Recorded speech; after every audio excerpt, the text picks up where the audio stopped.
السلام علیکم ورحمۃ اللہ وبرکاتہ۔ ہمارے لیے یہ بڑی خوش نصیبی کی بات ہے کہ ہماری دعوت پر استاذ العلماء فضیلت الشیخ ابو محمد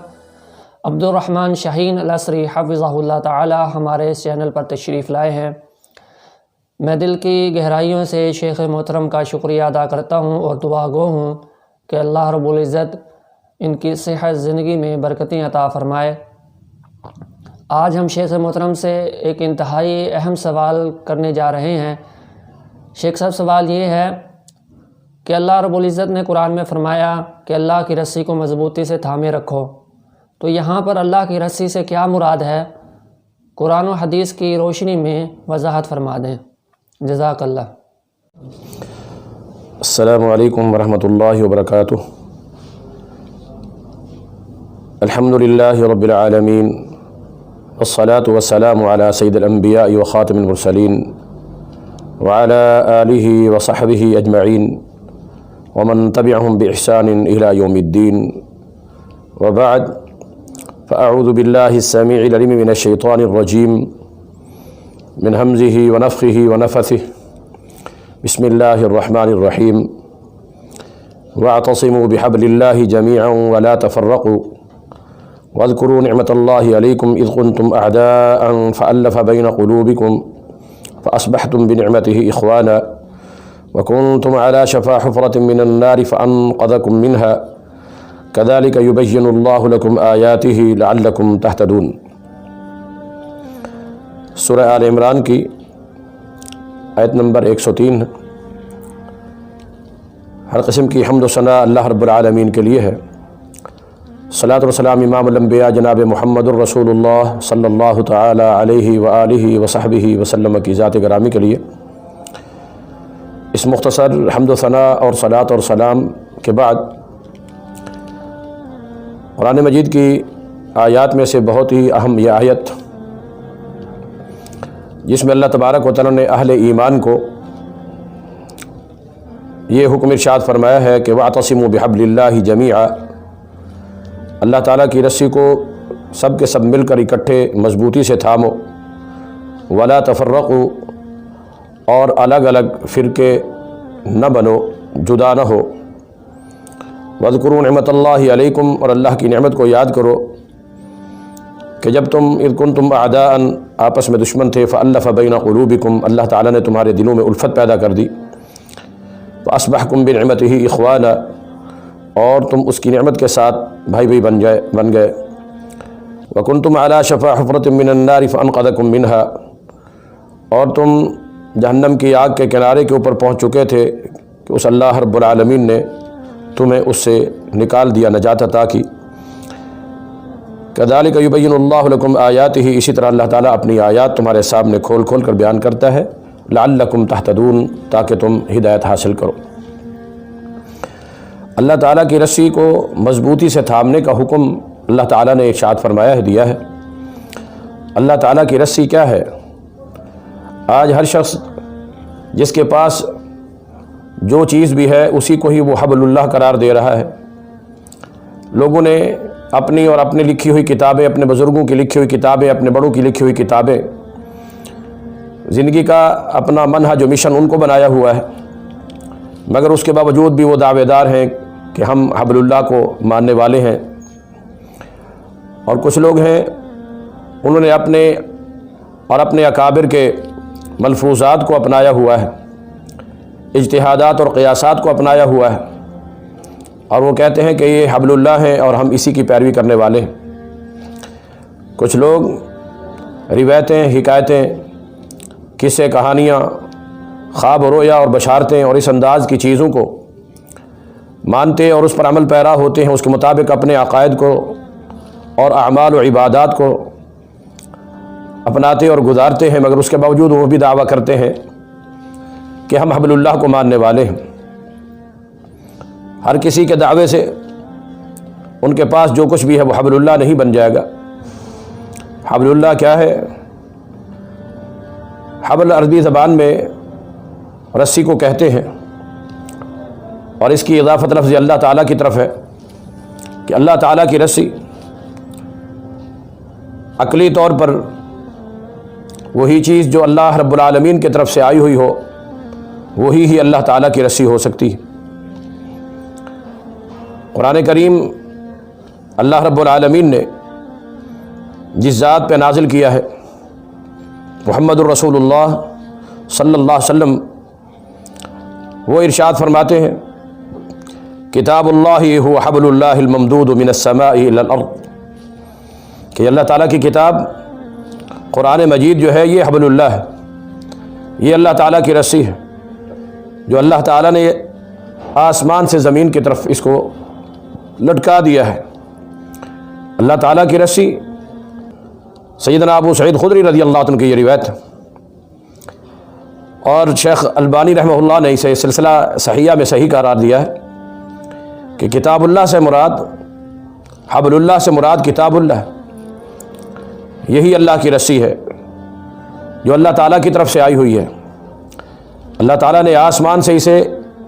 انسانوں کی ہدایت کے لیے نازل کیا ہے۔ سیدنا علی المرتضیٰ رضی اللہ عنہ بیان کرتے ہیں نبی اکرم صلی اللہ علیہ وسلم نے ارشاد فرمایا انی قد ترکت فیکم ما ان اخذتم به لن تضلوا، میں تمہارے اندر ایسی چیز چھوڑ کر جا رہا ہوں کہ جب تم اس کو مضبوطی سے تھامو گے تو تم گمراہ نہیں ہو سکو گے۔ اور وہ کیا چیز ہے؟ فرمایا کتاب اللہ، وہ اللہ تعالیٰ کی کتاب ہے جو میں تم میں چھوڑ کر جا رہا ہوں، اور یہ ایسی کتاب ہے کہ سببہ بید اللہ، اس کا ایک سرا اللہ تعالیٰ کے ہاتھ میں ہے، وسببہ بایدیکم، اور ایک اس کا سرا جو ہے وہ تمہارے ہاتھوں میں ہے۔ رسی ہوتی ہے، اس کے دو سرے ہوتے ہیں، ایک جو رسی کو پکڑانے والا ہے ایک سرا اس کے ہاتھ میں، اور ایک جن کو وہ رسی پکڑائی جاتی ہے ان کے ہاتھ میں۔ جیسے کوئی شخص کنویں میں گر گیا ہو کسی گہری جگہ پر، اس کو وہاں سے نکالنا مقصود ہے تو رسی نیچے پھینکی جاتی ہے، اوپر سے کھڑے ہونے والے رسی اپنے ہاتھ میں پکڑ لیتے ہیں، نیچے وہ اپنے ہاتھ سے پکڑ لیتا ہے اور اوپر والے اس کو اوپر کھینچتے چلے جاتے ہیں، یوں وہ کنویں میں گرا ہوا، گڑھے میں گرا ہوا، کھائی میں گرا ہوا کسی ایسی جگہ پر، وہ اس رسی کے ذریعے جب اس کو کھینچا جاتا ہے تو باہر نکل آ جاتا ہے۔ اسی طرح ہی انسانیت کفر کے، شرک کے، ضلالت اور جہالت کے اندھیروں میں گری پڑی ہے، ان کی کھائیوں میں اندھیرے ہی اندھیرے، ظلمات بعضها فوق بعض، مگر ان اندھیروں سے نکالنے کے لیے اللہ ولی الذین آمنوا یخرجہم من الظلمات الی النور، اللہ تبارک و تعالی جو اہل ایمان کو کفر کے، شرک کے اندھیروں سے نکال کر نور کی طرف اور ہدایت کی طرف لے کر آتا ہے۔ تو کفر اور شرک کے اندھیروں سے نکالنے کے لیے اللہ رب العالمین کی یہ حبل اللہ، اللہ کی رسی، اللہ کی یہ کتاب، جس کا ایک سرا اللہ کے ہاتھ میں ہے اور جس کا سرا اللہ تعالیٰ کے ساتھ مل جاتا ہے، فقد ہدی الی صراط مستقیم، اسی کو ہی سیدھے راستے کی ہدایت نصیب ہوتی۔ فمن استمسک بالعروۃ الوثقی، ایک روایت میں نبی صلی اللہ علیہ وسلم فرمایا اللہ کی رسی بھی یہی قرآن ہے، اور عروۃ الوثقی وہ مضبوط کڑا جو انسان کو گمراہی سے، شرک سے اور ان تمام چیزوں سے بچا سکتا ہے، وہ یہی کتاب اللہ ہی عروۃ الوثقی ہے۔ اور جو شخص اس عروۃ الوثقی کو پکڑ لیتا ہے، مضبوطی سے تھام لے کر، فمن استمسک بالعروۃ الوثقی لا انفصام لها، یہ رسی تو وہ ہے، یہ کڑا تو وہ ہے جو ٹوٹنے والا ہی نہیں ہے، ایسا مضبوط۔ اور صرف یہی نہیں ہے، ایک روایت میں نبی صلی اللہ علیہ وسلم فرمایا کہ حبل اللہ المتین، یہ اللہ تعالیٰ کی وہ مضبوط رسی ہے، مضبوط، جو ٹوٹ سکتی ہی نہیں ہے۔ ایک طرف اللہ تعالیٰ نے تھاما ہے، دوسری طرف اس کے بندے جو تھام لیں گے اس کو مضبوطی کے ساتھ، اللہ تبارک و تعالیٰ ان کو کفر اور شرک کے اندھیروں سے نکال کر جنت کی طرف لے کر آئے۔ اور یہی کتاب اللہ، حبل اللہ، اللہ کی رسی، عروۃ الوثقی، جو نبی اکرم صلی اللہ علیہ وسلم اپنے ورثے اور ترکے کے طور پر ہم امت کو دے کر گئے ہیں۔ زید بن ارقم رضی اللہ عنہ بیان کرتے ہیں ہم نبی صلی اللہ علیہ وسلم کے پاس ایک دن گئے اور صبح کی نماز کے بعد ہم نے رسول اللہ سے عرض کیا اللہ کے رسول ہم آپ کے پاس آئے ہیں صبح صبح اور آپ کے پیچھے ہم نے نماز بھی پڑھی ہے، آپ ہمیں کوئی نصیحت فرما دیجیے۔ تو نبی صلی اللہ علیہ وسلم فرمایا کہ جی میں تمہیں نصیحت کرتا ہوں، اور صرف یہی نہیں بلکہ وخطبنا، ہمیں خطبہ ارشاد فرمایا سب کو، انی تارکم فیکم کتاب اللہ، میں تم میں کتاب اللہ کو چھوڑ کر جانے والا ہوں، وہ حبل اللہ، وہ اللہ کی رسی، اور ایسی رسی من اتبعہ کان علی الہدی، جو اس کی اتباع کرے گا، پیروی کرے گا، اس کو مانے گا، اس پر ایمان لائے گا، اس کے مطابق اپنی زندگی بنائے گا تو وہی ہدایت پہ ہوگا، ومن ترکہ کان علی الضلالہ، جو اس کو چھوڑ دے گا وہ ضلالت کے اوپر ہوگا، جہالت کے اوپر ہوگا، وہ گمراہی میں ہے۔ امام ابن حبان رحمہ اللہ نے اس حدیث کو اپنی صحیح میں نقل کیا، اور اس کی سند علی شرط مسلم صحیح ہے۔ یہ اللہ کی رسی، جو اس کی اتباع کر لیتا ہے، پیروی کر لیتا ہے، وہی ہدایت پانے والا ہے۔ جو رسول اللہ صلی اللہ علیہ وسلم کی بڑی مشہور اور معروف حدیث ہے، ترکت فیکم امرین، میں تم میں دو چیزیں چھوڑ کر جا رہا ہوں، تو ایسی کتاب ہدایت کی یہ گارنٹی ہے۔ فرمایا لن تضلوا ما ان تمسکتم بہما، جب تک تم ان دونوں کو مضبوطی سے تھامے رکھو گے تم گمراہ نہیں ہو سکو گے۔ ہدایت اسی کے اندر محصور ہے، اسی کے اندر بند ہے ہدایت۔ جو شخص اس کو چھوڑ دیتا ہے وہ ہدایت پہ نہیں رہتا، وہ گمراہی پہ چلا جاتا ہے۔ ایک اور روایت میں نبی اکرم صلی اللہ علیہ وسلم نے اسے ہدایت بھی قرار دیا ہے اور اپنا مضبوط وہ راستہ بتلا دیا، ساتھ یہ بھی بتایا گیا کہ ولا تفرقوا، اور صراط مستقیم بھی یہی ہے، حبل اللہ المتین بھی یہی ہے، ان هذا صراطی مستقیما فاتبعوه ولا تتبعوا السبل فتفرق بكم عن سبیلہ، کہ اس راستے کے اوپر ہی چلتے رہنا ہے۔ نبی صلی اللہ علیہ وسلم نے سنن ابن ماجہ میں سیدنا جابر رضی اللہ عنہ بیان کرتے ہیں، نبی صلی اللہ علیہ وسلم نے ایک سیدھی لکیر کھینچی، وخط خطین عن یمینہ، اور دو لکیریں دائیں طرف،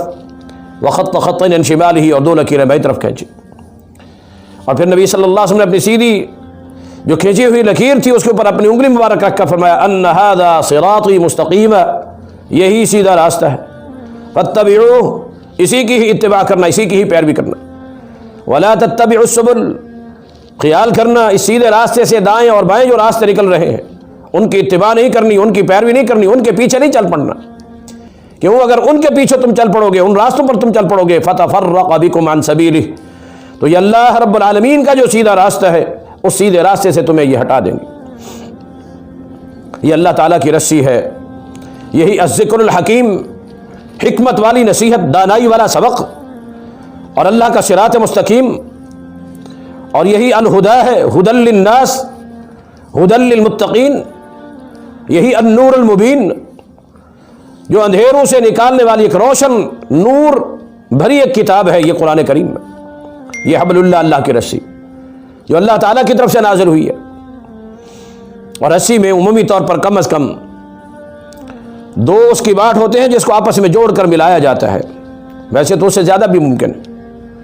اگر اس رسی کے اندر دو چیزیں جن کو آپس میں بڑھ دے کر ملا دیا گیا ہے، وہی لن تضلوا ما ان تمسکتم بہما، کہ دو چیزیں جو تم میں چھوڑ کر جا رہا ہوں، کتاب اللہ و سنتی،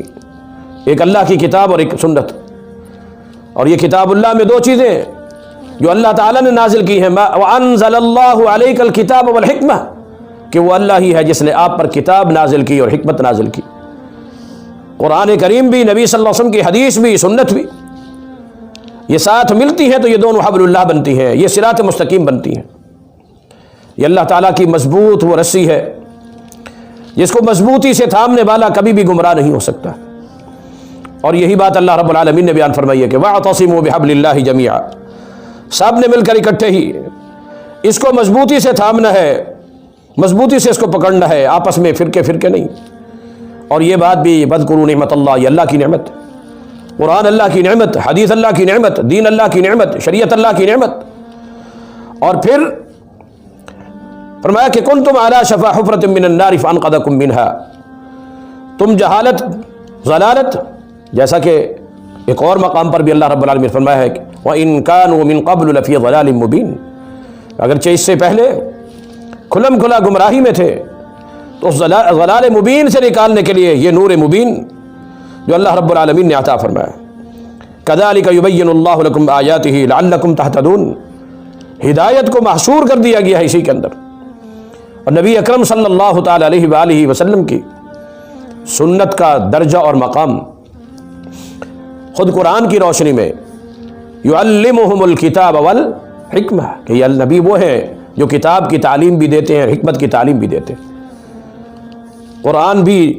نبی صلی اللہ علیہ وسلم کو عطا کیا گیا، سکھلایا گیا۔ الرحمن علم القرآن خلق الانسان، کہ یہ قرآن جناب محمد الرسول اللہ صلی اللہ علیہ وسلم کو اس کا علم عطا کیا، سکھلایا تو کس نے؟ اللہ تبارک و تعالی نے۔ اس سے پہلے ما کنت تدری ما الکتاب ولا الایمان، آپ نہیں جانتے تھے کتاب کیا ہوتی ہے، ایمان کیا ہوتا ہے۔ یہ ساری چیزوں کا علم اللہ تبارک و تعالی نے نبی صلی اللہ علیہ وسلم کو عطا کیا کہ علمک ما لم تکن تعلم، کہ جو آپ نہیں جانتے تھے وہ آپ کو علم عطا کیا اللہ تبارک و تعالیٰ نے۔ کتاب اللہ کا علم عطا کیا تو بھی اللہ تبارک و تعالیٰ نے، کہ کتاب اللہ بھی اللہ تعالیٰ کی طرف سے ہے، اور ما لم تکن تعلم، جو آپ نہیں جانتے تھے تو نبی صلی اللہ علیہ وسلم کو جو سکھلایا گیا قرآن کے ساتھ ساتھ، جیسا کہ رسول اللہ صلی اللہ علیہ وسلم خود ارشاد فرماتے ہیں الا انی اوتیت القرآن ومثلہ معہ، جیسے اللہ تعالیٰ نے مجھے قرآن مجید عطا کیا، اس قرآن کے ساتھ اسی طرح ہی ایک اور چیز بھی مجھے عطا کی،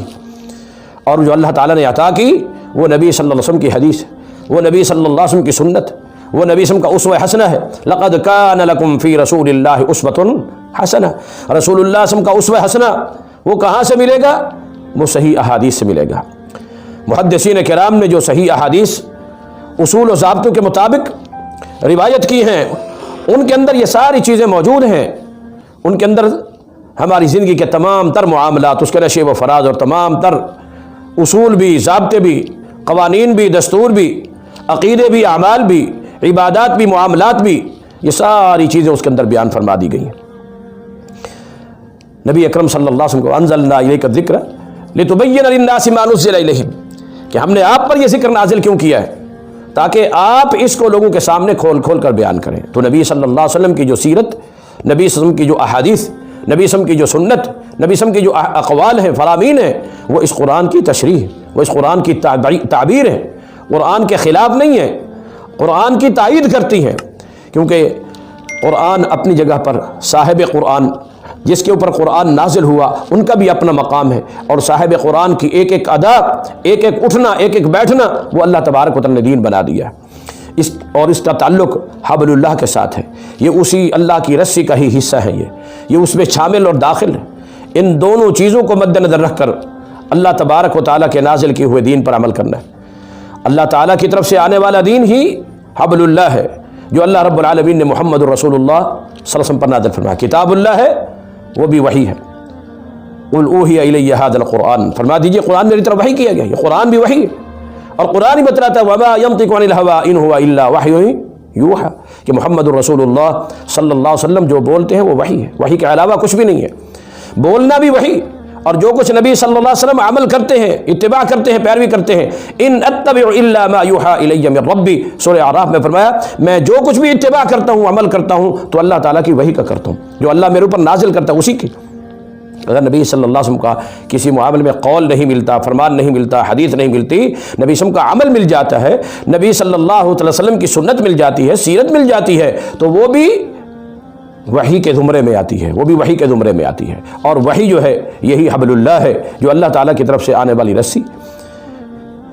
قرآن نازل کرنے والا اللہ رب العالمین، وہ بذات خود بھی ہر عیب سے، ہر نقص سے پاک ہے، معصوم۔ لے کر آنے والا فرشتہ وہ بھی غلطی سے کیا ہے، پاک ہے، اور جس نبی پر نازل کیا گیا وہ نبی بھی معصوم ہے۔ خلقت مبرأ من کل عیب، لے کر آنے والا روح الامین امانت کے ساتھ لے کر آیا ہے، اپنی طرف سے بھی کچھ اس میں بڑھا سکتا نہیں ہے، اور جن ذات پہ نازل ہوا ہے وہ تو الصادق الامین الوعد، وہ وعدوں کو پورا کرنے والے امانت دار، کہ جو اللہ کی امانت تھی وہ منعن جناب محمد رسول اللہ صلی اللہ علیہ وسلم نے امت تک پہنچائی، اور اسی کی روشنی میں نبی صلی اللہ علیہ وسلم نے صحابہ کرام کا تزکیہ کیا، ان کی تربیت کی، اور اسی کی اصول و بنیاد پر دعوت اور تبلیغ، اور اس طرح دین کے اعلاء کے لیے، غلبے کے لیے نبی صلی اللہ علیہ وسلم نے جہاد فی سبیل اللہ اور یہ سارے امور جو ہیں وہ سر انجام دیے ہیں۔ اللہ سے دعا ہے اللہ تبارک و تعالی ہم سب کو قرآن حکیم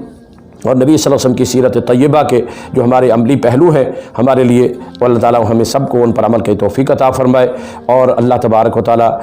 ہم سب کے جتنے بھی معاملات ہیں ان کی اللہ تبارک و تعالیٰ ہمارے معاملات کی اصلاح فرما دے، اپنی رحمتیں ہم سب کو عطا فرمائے، اپنی برکتیں ہم سب کو نصیب فرمائے۔ جتنے ہم سب کے ماں باپ اور والدین فوت شدگان ہیں مومن وحد، اللہ ان سب کی مغفرت فرمائے، اور جو بیمار ہیں اللہ ان کو صحت اور شفا عطا فرمائے۔ سبحانک اللہم و بحمدک، اشہد ان لا الہ الا انت استغفرک و اتوب الیک، جزاکم اللہ خیرا۔